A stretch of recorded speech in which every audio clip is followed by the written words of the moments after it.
grassroots and starting to have development training camps here, as well as doing high performance training, getting these kids in, doing some testing, and with body fat and VO2 max and lactic acid testing. And so I think it's a great job what you're doing. I just want to congratulate and keep up the great work, Matt. Yeah, thanks very much, and we hope to see you at the next training camp. Oh, definitely, Matt. Thanks a lot, Matt. Thank you both. Well, Mike, here we go. Another fight coming up. We've got Isho Shiba from McGrory's gym, another Hamilton fighter, surprisingly, against Helmand Alekozai from the Huff Gym right here in downtown Mississauga, if there is such a thing. And this is in the 62-kilogram weight class. Yeah, Isho is same thing as Ranelli. He took a few years off. He was on the national team for a few years. A great technical boxer coming out of Hamilton. Is he any relation to Ali Shiba? Probably not. Step around and relax. Step around.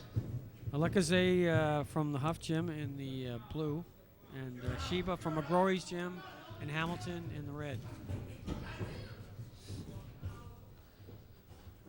No feeling out process here, Mike, again. But that's the thing about amateur boxing. You don't really have a lot of time for any feeling out processes, do you? Oh, no, you have three minutes, 3 rounds. You don't want to, sometimes you don't want to leave it up to the judge. You want to get it over fast. And if you have to leave the judge, you want to keep busy and, don't leave anything out there where you could have did a little bit more, and, no excuses. Keep it all in the ring. Very nice, Both, you can see already, both fairly well-schooled fighters here, Mike. Alekozai threw a few combinations. Shiba's got great defense. That's understandable coming out of McGrory's boxing gym. Good movement, good pace. Well, Helmand looks like, in the blue, looks like he's got some pretty good hand speed there. Yeah, he does. He's kind of throwing that up jab, which nicked Shiba's headgear. I don't know if it'll score. Shiba hit some nice body shots there. And Shiba, you're right. He's got more of the orthodox, classic style with the hands up and everything else. And Alekozai drops his hands like that, Mike, again. Over to southpaw. I mean, do you teach your fighters to switch like that, or is it more of a natural thing? I think it's more of a natural. I don't think any coach would want you to switch. And like you said, unless you're a marvelous good Marvin combination. Hagler, right? You can confuse the guy.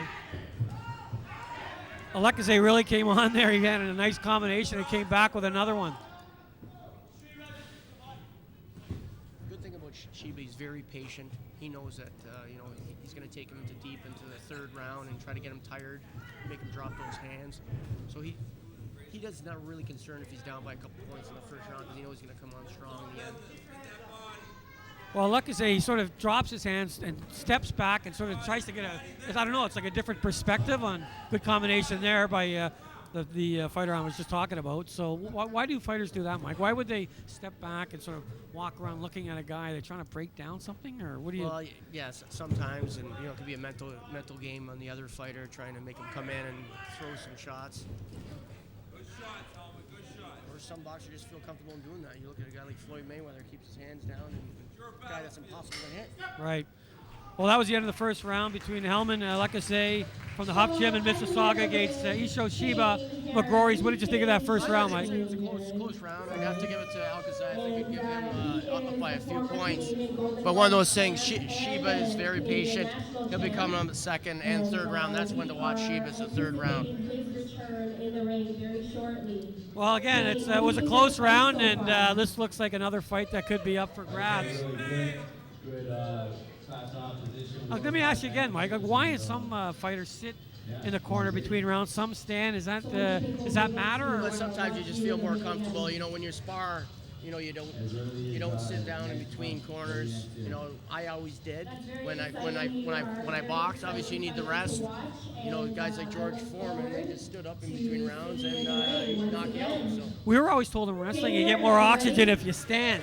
Yeah. But of course, I had no choice because I had to sit because I couldn't stand. But round 2, 62-kilogram weight class. between Helmand Alekozai from the Huff Gym versus Isho Shiba from McGrory's in Hamilton.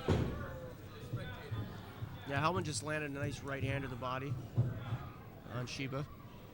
Helmand's a very intriguing fighter. I mean, Shiba's a Nice right hand hook, by Shiba.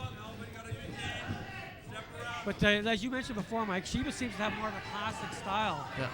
Good combinations here. Oh, nice Going left toe-to-toe in the hook middle by of the ring. Oh.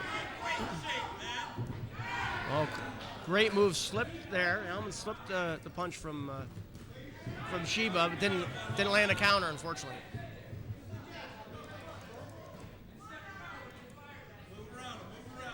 Good footwork by Helmand. Right. Nice little right hand there over the top by Helmand. Landed a right hook coming in. Switched over to southpaw.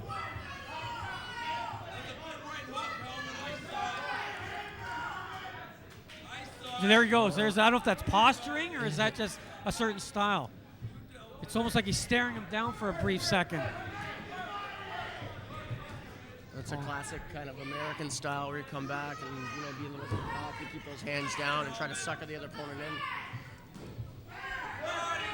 It was a good left hook, but it was probably blocked there by Shiba. Good counter left, sneaky little left hand there. Oh, nice right hand by yeah. Shiba. Yep. That's what he's got to keep on doing. Walk him down, walk him down. Keeps switching back and forth, Mike. Helmand keeps switching back Like from I said, orthodox. you don't want to be getting caught, switching in the middle of switching, getting caught, because you can get knocked out pretty easy. Good footwork by both fighters, too, I'd say. Sometimes when you see a guy like Helmand moving a lot, you want a guy like Shiba to start throwing to the body, because it's a lot easier to hit to the body than to the head. But boy, Helmand is like pulling everything out of the book. He's like switching directions. He's switching his style. He'll step in. He'll step out. He's doing a bit of everything here.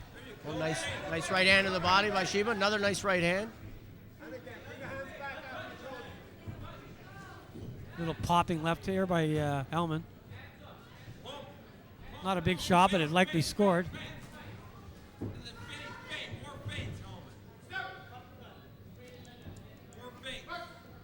When a guy's being warned for bringing his head down, does that mean he's getting tired, Mike? Well, sometimes, but it doesn't look like he is, but Helmand's been moving quite a bit. Yeah. I'm looking forward to the third round when Shiba's really pouring it on, and Helmand's going to be a little bit gassed, I think. Shiba hit him with a nice body shot, and Helmand answered with a left hook. Helmand just landed a nice little left uppercut. It's a close fight. Yeah, very close. End of the second round. I don't know who to give that round to. Maybe Shiba got At the very end, Shiba came on strong, and the third round's whoever gets the third round, I think is gonna take it here. Right. And that's the great thing about amateur, because oftentimes being 3 rounds, the third round is the determining round. Oh, definitely. Yeah, you got an even round. People come out and they're just wailing away, and that's what you like to see, and that's what the crowd likes to see too. Now, as a long-time great amateur, I love asking you this. If you're the coaches of these respective fighters, what are you telling them right now? If you're Shiba's coach, what do you might be saying to him? Well, I would tell Shiba, just go walk him down. He's getting tired. He's wasting a lot of punches on your arms, and really come on strong the last minute, because that's where you're going to land a lot of the shots. And Helmand, if you're his coach? Helmand, I'd stick to the boxing, throw combinations, and move. Don't stay still, because that's when Shiba's going to get you. Did you tell him to lift up his hands or just let him? I mean, is it too late? Well, that's his style. I think, if that's something he's used to, then, you got to kind of work with it. And, you see how they're kind of smiling. Each Helmand smiled him down right there. And coming out strong. I think they know both of these, it's a close fight. Right. Round 3 here. Isho Shiba, McGrory's Gym in red against Helmand Alekozai from the Huff Gym in blue. This is where you're going to see Helmand come out strong. Shiba coming. Helmand hit him with a nice left there. And a little bit of a shell, and then he's going to really come on strong at the end of this round. He's going to walk him down. Shiba really does have a classic style, eh? When I say that, I mean sort of just very well schooled, arms up, in and out. Great defense. Body shots, followed by shots to the head. But Helmand's a tough nut to crack here. Good nice right hand to the body by Shiba. Nice Oh, slap by hook, Shiba. right hand. This is what wins fights, Steve. Right at the end of the third round, the last round, this is when you dig down deep. This is all heart. I think that's how Rinelli won his fight. Nice left hook.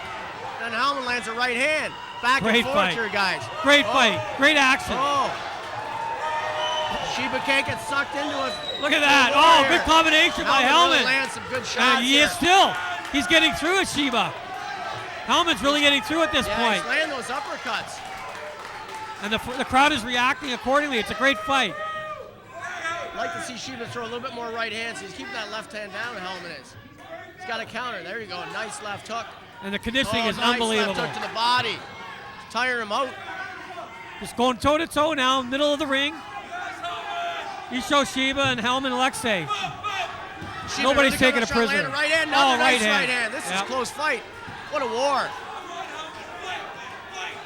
Great action here. Great action. Shiba's got to come on strong. Only got about a minute left. And Helmand stopped moving. He's just standing there. He's not moving anymore. He doesn't have is the now. energy to move, Steve. Right. Both hands. Look at those hands. Just drop down there. Almost trying to sucker him in. Shiba's got to keep on working. The fight's within his grasp. Nice left hook. Nice left hook again. Double left hook to the body of the head. Here A comes nice Helmand right back. answer there by Helmand. Boy, what a fight, Mike. Great fight. I don't know if you're the coach, you're particularly thrilled, but great action fight. Oh, crowd pleaser, that's for sure, Steve. Nice sneaky left there by Helmand. Got through. Could make the difference. 1 or 2 points could make a difference. You got to be careful. Keep those hands up. Defense tight. This one, Isho's really got to come on strong here. This could- fight is this could totally win it. up for grabs. Helmand landed a few shots there. Shiba got through there, yep. Great Wow, fight. great fight. And that's probably the toughest one in my mind to score at this point, Yeah, Mike. definitely. I think it did come down to the third round there. Yeah. And it was back and forth, back and forth. I might have given that last round to Helmand. I just might have. Yeah, it was close. You know, and it all depends what the judges see. Right.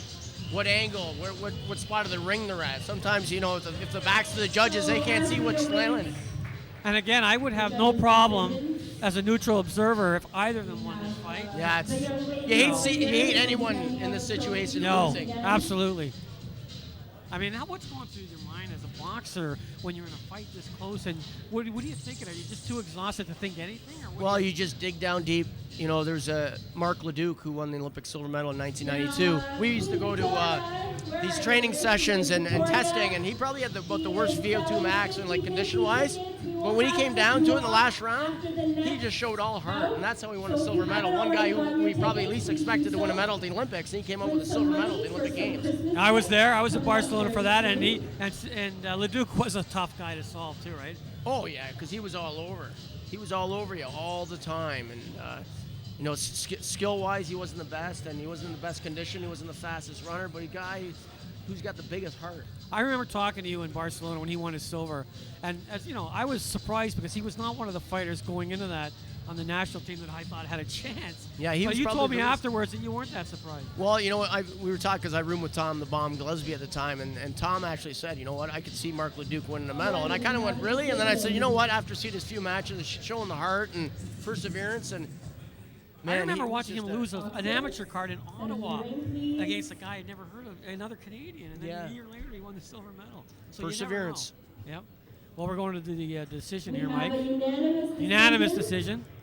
Your winner in the blue corner. Oh, there you go.